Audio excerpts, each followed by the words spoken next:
दुष्ट राजा वासना के अभिभूत हो महात्मा जी के सामने कुछ भी अंट संट मनमानी कहानी बनाकर पेश करता है और कहता है, आप ही बताएं प्रभु जी, अगर कोई व्यक्ति आम का पेड़ लगाकर उसकी देख रेख कर उसे बड़ा करता है और पेड़ के बड़ा होने पर वो उसके फलों को किसी और को ना देकर अगर खुद खाए तो क्या ये पाप होगा? राजा की बात सुन महात्मा जी बोले, नहीं राजन, अगर बात पेड़ के फल खाने की ही है तो इसमें भला क्या पाप हो सकता है? अपनी मनमानी कहानी बनाकर और महात्मा जी के आगे कुछ का कुछ बताकर घिनौना राजा अपने मन को तसल्ली देता है कि उसकी गंदी सोच गलत नहीं है और खुशी खुशी महात्मा जी से विदा लेकर वापस अपने महल की तरफ चल पड़ता है। राजा के साथ गए उसके नौकर भीमा को राजा की ये कहानी और उसका ये व्यवहार बहुत अजीब लग रहा था, पर राजा से कुछ कहने या पूछने की भला उसकी क्या मजाल। इधर बेचारी राजकुमारी को भी रात भर ठीक से नींद नहीं आती। सुबह होने पर वो अनमने मन से उठती है, पर अब भी कल की बातें रह रहकर उसके दिमाग में उथल पुथल मचाए हुए थी।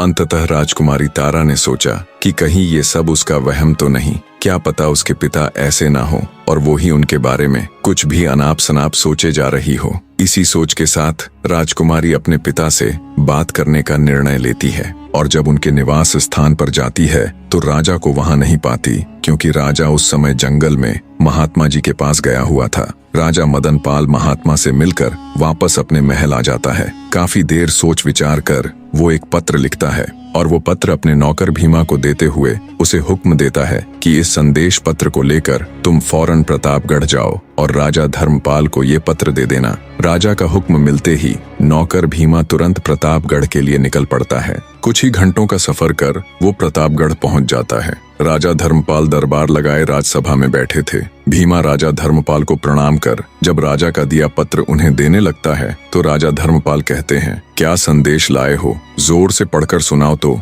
आदेश पाकर भीमा उस पत्र को राज्यसभा में पढ़ने लग जाता है, जिसमें लिखा था, प्रिय राजन, मुझे यह बताते हुए बहुत दुख हो रहा है कि मेरी पुत्री और आपकी पुत्रवधू राजकुमारी तारावती अपनी मां की मृत्यु का सदमा बर्दाश्त नहीं कर पाई और इस दुनिया से चल बसी। मैं यह सूचना आपको बहुत पहले ही देना चाहता था, लेकिन मैं खुद पहले अपनी पत्नी और फिर अपनी बेटी के खोने के कारण सदमे में था। आज भी बड़ी हिम्मत करके ये संदेश लिख पाया हूँ। हे राजन, आप राजकुमार अभिमन्यु के विवाह हेतु कोई अन्य राजकुमारी ढूंढ लीजिए। खेद के लिए आपसे माफी चाहता हूँ। राजा मदन पाल। ये खबर सुनते ही राजा धर्मपाल को बहुत बड़ा धक्का लगा, पर राजा धर्मपाल से कई गुना ज्यादा धक्का संदेश लेकर आए नौकर भीमा को लगता है। सुबह महात्मा के पास जाने वाली घटना और अब ये पत्र, उसे क और ख जोड़कर राजा के बुरे इरादे समझने में ज्यादा वक्त नहीं लगा। वो तुरंत तेजी के साथ विलास नगर के लिए रवाना हो जाता है।